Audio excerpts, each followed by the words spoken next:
ಈಗ ರೀ ಎಕ್ಸಾಮ್ ಕೂಡ ಅನೌನ್ಸ್ ಆಗಿದೆ. 4 ವರ್ಷಗಳ ನಂತರ KPSC ಯ ಪೂರ್ವಭಾವಿ ಪರೀಕ್ಷೆ ಪ್ರಿಲಿಮ್ಸ್ ಎಕ್ಸಾಮ್ ನಡೀತು.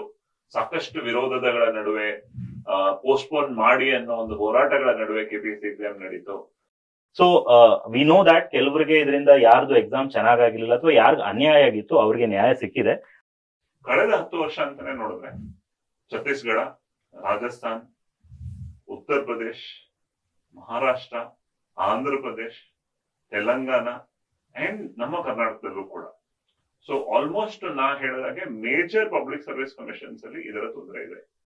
As KPSC has changed its trend entirely, last ಕೆಲವು ನೋಟಿಫಿಕೇಶನ್ಸ್ ಕಂಪೇರ್ ಮಾಡಿದಾಗ ಕಂಪ್ಲೀಟ್ ಆಗಿ ಟ್ರೆಂಡ್ ನ ಚೇಂಜ್ ಮಾಡಿರೋದ್ರಿಂದ ತುಂಬಾ ಜನ ಸ್ಟೂಡೆಂಟ್ಸ್ ಗೆ ಈ ಕ್ವಶನ್ ಪೇಪರ್ ತುಂಬಾ ಡಿಫಿಕಲ್ಟ್ ಆಗಿದೆ ಅಂತ ಅನ್ಸಿದೆ. ಅಂಡ್ ರೀ ಎಕ್ಸಾಮ್ ಎಲ್ಲರೂ ಕೂಡ ಒಂದೇ ಆಗಿರುತ್ತೆ. ಆ ದೃಷ್ಟಿಯಿಂದ ಎಲ್ಲರೂ ಕೂಡ ಪ್ರಿಪರೇಷನ್ ಮಾಡಬೇಕು. ಯಾವ ರೀತಿ ಹಾದಿ ಇರಬೇಕು ಇದೆಲ್ಲರ ಬಗ್ಗೆ ಚರ್ಚೆ ಮಾಡೋಣ.